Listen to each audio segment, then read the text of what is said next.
Brands Hatch Indy, little roller coaster. I love it. It's my home circuit for a start, so it has a lot of sort of sentimental value, I guess, to me and to my family. And it's going to be slightly different this coming weekend because they've resurfaced it. It's going to sound like a really stupid fact, but it's very short. And with it being very short, it means that everything's really, really close and tight together. So you've got to put the perfect lap together to be able to get pole. I used to, whether I still do, I don't know. I used to have the lap record, I think it was a 47, I've got that in there, bam. It was a 47.9, I think. Whether that stayed, I don't know, but I had it for a couple of years at least. It's built into kind of a natural bowl, certainly one that's fantastic for the fans and the viewers. If you've never had a chance to be on track or even walk the track, you'll be shocked at just how steep Paddock Hill is. It's an incredibly steep corner, one of the best corners probably in British motorsport we have. I've always enjoyed coming here, and hopefully it'll be kind to me this time.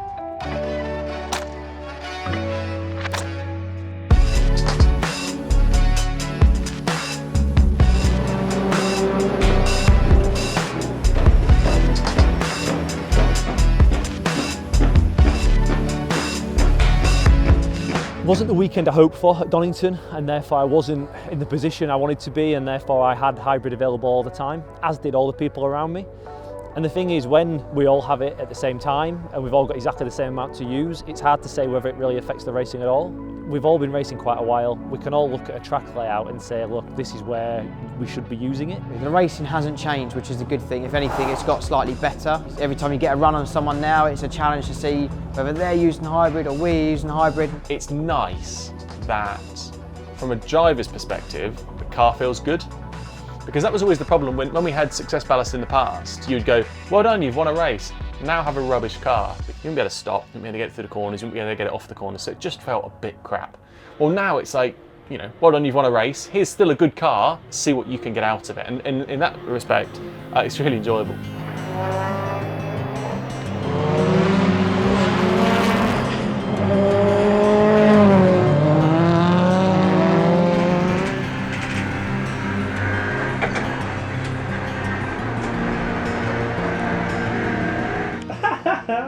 Straight down the grass. That is the line right there. That is, it's a bit of a secret, a bit of an in. Bet you've got to know that one. So this one, located next to the biscuit tin, currently ginger nuts. This one is my first ever British touring car win. Last year's 2021 championship winning trophy from Porsche. I do have a bit of a clean actually, but and this trophy means a lot to me. This was actually winning at Le Mans in 2017. I won the support race. 62 Carrera Cup cars, I think, took the start of that race, and I won on the last lap. So that was a cool race. Well worth a watch on YouTube. 4 of us in a slipstreaming contest on the last lap. So that was pretty cool. Formula Ford ace Dan's got his sights set on touring cars. That was 2013 when I was winning in Formula Ford. I won 24 races that year. Out of the 24 I actually took part in, so it was a record-breaking year for me. The prize at the end of the year was a test in the Motorbase Ford Focus, and because of the Ford connection, we tried really hard to find some sponsorship to get me into the Ford. It's quite nice now to be there at Motorbase. It feels like I've come full circle. You know, that was the first touring car I ever drove. Formula 2. People probably don't know that I did a bit of Formula 2. Tested a few times. After Formula Renault, I had to go in an F2 car, Jonathan Palmer's F2 Championship. This is quite cool as well. The Autosport Awards voting list, you sort of go down the names: Jack Aitken, Dan Cammish, Lando Norris.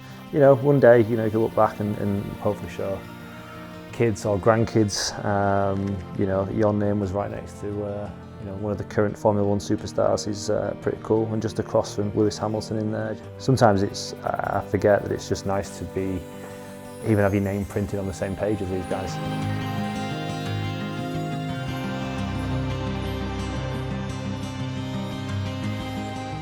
Donington was a shocker. I can't remember a sort of a worse start to a season, really. I believe it was the fuel rail that failed. The fuel came out under such high pressure that that's why it took so long to get the flames out, really. And yeah, quite a lot of damage done. So, you know, we've got to hit the ground running this weekend. You know, a fresh start. My season, as far as I'm concerned, starts at Brands Hatch.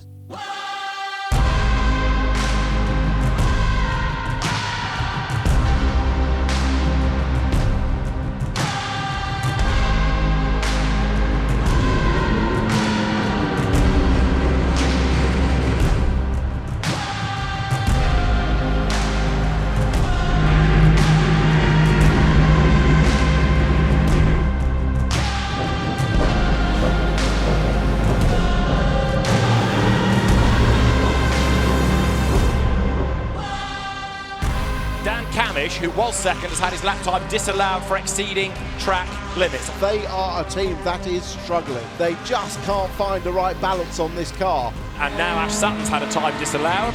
Over the timing line is Jake Hill. He has gone fastest on a 47.706 by 21 thousandths. The BMW's handling well, but I still don't think we've seen the best of the front-wheel drive cars yet. And now we're on board with Tom Ingram, championship leader. No improve on that lap, 3.5 tenths off. Copy that, we get next set tyres, we get dates at the same time.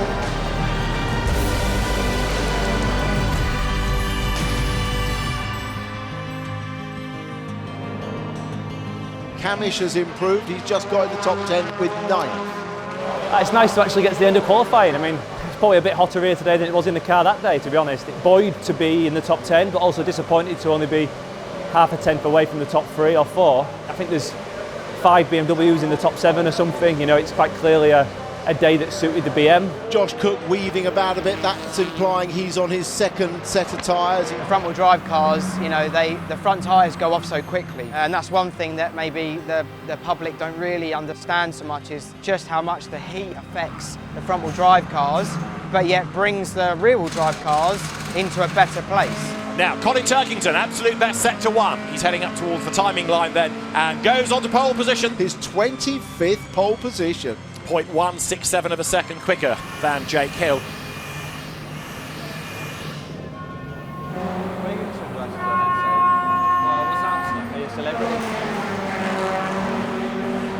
We knew we were going to be maybe a little on the back foot because we came into the championship leading. It meant we had no hybrid. For me to be lining up right up at the sharp end, it's where we wanted to be. It's exactly where we wanted to be qualifying. Could murder a beer now, to be honest.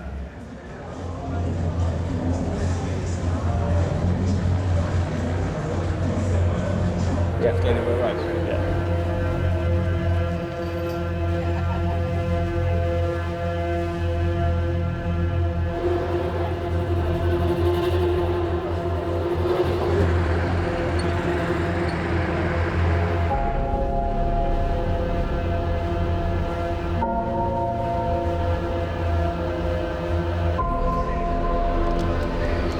We're starting at wet, so we'll see what it's like.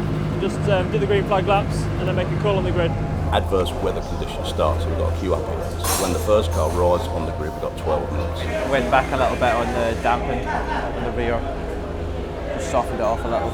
30 seconds to the first of 2 green flag laps. 30 seconds.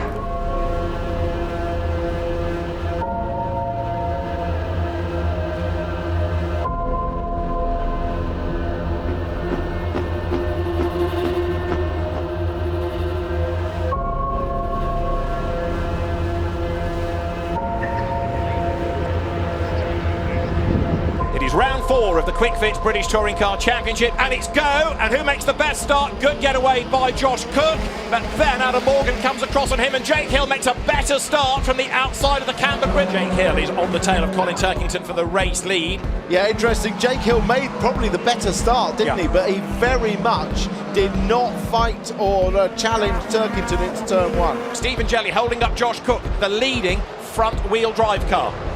Cook's quick in these conditions. George Gamble fighting with Tom Ingram. Dan Cammish looking to get in up on the inside. Look, Jake Hill's now getting quite a bit more racy. We know Jake is great in these conditions. And all the while, of course, Stephen Jelly delaying Josh Cook, meaning that these two, even if they do hold each other up, aren't going to be monstered by anybody from a rival team. Contact there, that was Cammish and Gamble getting together, but Dan Cammish is ahead. So you've got to look after these cars. There's the gap on the inside going into paddock. Josh Cook goes third, and that could be significant if the two leaders now start holding each other up. He's got the inside line. He'll be on the hybrid deployment, no doubt, as he comes over the line. Down towards paddock, Jake Hill tries to cover off that line, but Josh keeps on coming. He's up the inside. Hill goes deep into the corner. Josh Cook goes second. He was using it there. Tyres just fell away really quickly. Cook managed to come and catch us up then at that point.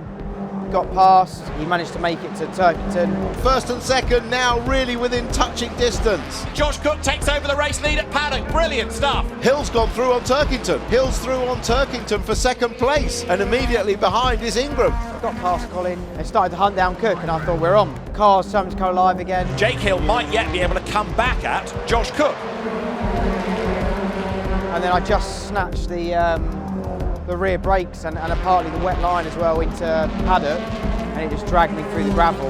And that's Jake Hill off the road at Paddock, so Ingram gets ahead of him. Something to do with the gear cut. It just snapped on the brakes, and then he just went off, and then he thought he had a puncture or something because of that. Cammish has passed Turkington. Turkington's dropped another place. This is for the race lead. You can see how much closer Tom Ingram is. It is a win for Josh Cook as he comes across the line to win from Tom Ingram, and then in third it is Dan Cammish. It's just great to get points on the board. It's great to get a podium. You know, my first in Napa colours, and it feels like we're back.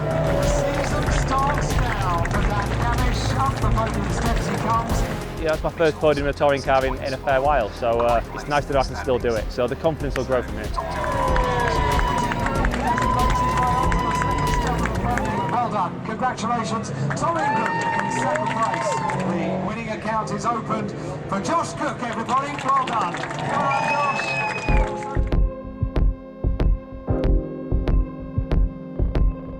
A bit gutted about that because I thought we could have quite happily at least had a P2 on the cards, which would have been great.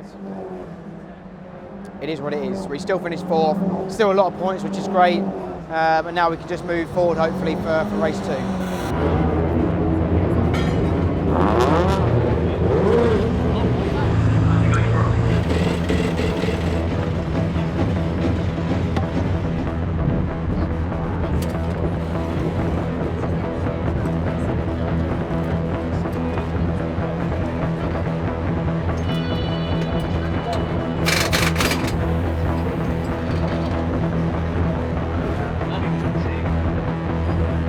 Just got wet.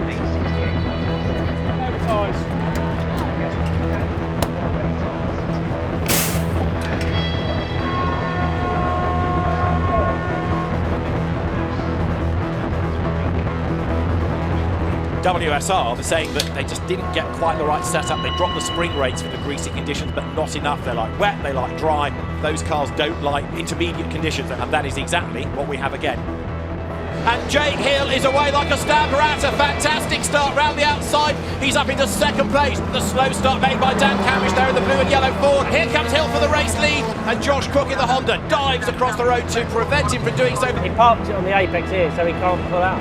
It's easier to do that in a front-wheel drive car though, because you've got the turn in. It doesn't wash out. Butcher, wow, what a late break that was on the damp part of the track. Will he run wide and let Hill get back inside? Hill's forcing it, 2 wheels on the grass, and Hill's back into second place, and through goes Cammish. Dan Cammish in the blue and yellow Ford Focus goes ahead of the Toyota.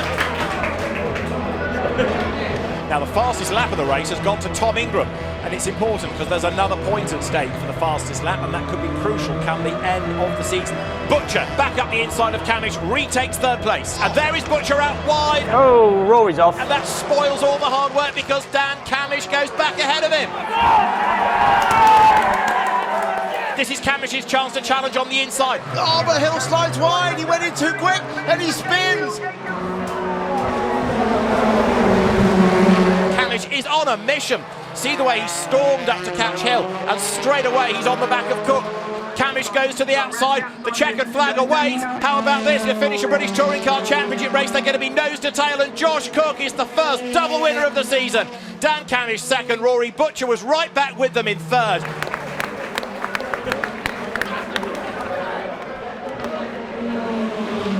Hill will be really kicking himself. He needs to eradicate these small errors in his driving. It looked like we'll run for a second place, maybe first there, but we just ran out of grip coming up into Druids, and yeah, Jig's done well to recover it to bring the car home in seventh anyway, but yeah, tough. It's so tricky out there. You try and do things to the best of your ability, and sometimes you just make small mistakes. So I'm annoyed with myself because it could have been so much more. Okay, it was a pretty good drive in total, but still annoyed with myself.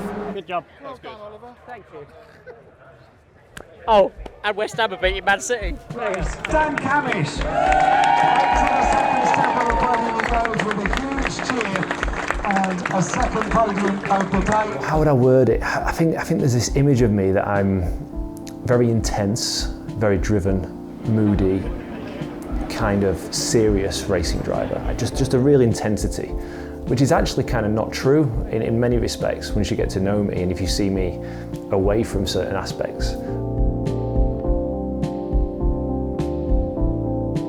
We go racing, and look at Jake Hill absolutely surging through the pack. And that's Rory Butcher running out of road, and that is Jason Plato in the gravel already. Safety car, racing lights are called. A rocket start, quite literally, for Jake Hill, but he just had nowhere to go. He ran out of room. Smooth operator.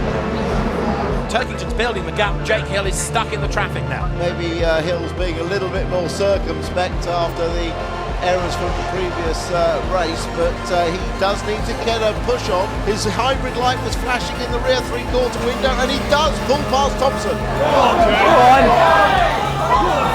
Interesting watching the two different lines through that final corner, the rear-wheel drive cars all favouring that outside line, while the front-wheel drive cars favour the inside line. Oh, Ingram sees the door open and dives inside his teammate. Pace is good at that. There's only Colin who's faster than you.